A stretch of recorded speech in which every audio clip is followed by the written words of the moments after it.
Helo, Bon Robert Pennaeth Gwasanaeth Plant a Teuluoedd yma'n Cyngor Sir Ynys Môn. Da ni flwyddyn yma wedi penderfynu codi ymwybyddiaeth child sexual exploitation gyda'n staff yn y cyngor, ond yn bwysicach i'r cyhoedd a aelodau sydd yn dreifio tacsis, dreifio buses a bobl yn gyffredinol a plant a bobl ifanc yma ar yr ynys.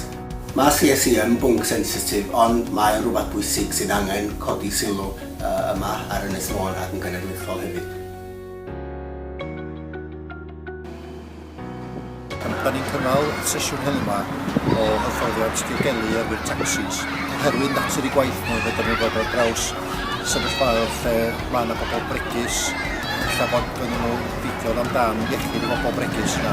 Bwriad yr hyfforddiant yma ydy codi gwybodaeth yr Yrwyr Tacsis amdan materion diogelu. Mum and Dad wouldn't understand. They don't know that he's different. Kaylee's love story was shown, and that just helped show how the grooming process happens, how CSE actually happens as well, and how a taxi driver played a part in that story itself while picking her up and taking her to the perpetrator's house. So it's just to make them aware they could become involved in it unknowingly, so trying to raise their awareness of all the signs, the risk indicators, about why victims might not disclose as well, so that they feel if there is something not sitting right with them, they can at least report that to somebody, whether that's a social services team, their line managers, somebody in licensing, or even in North Wales Police.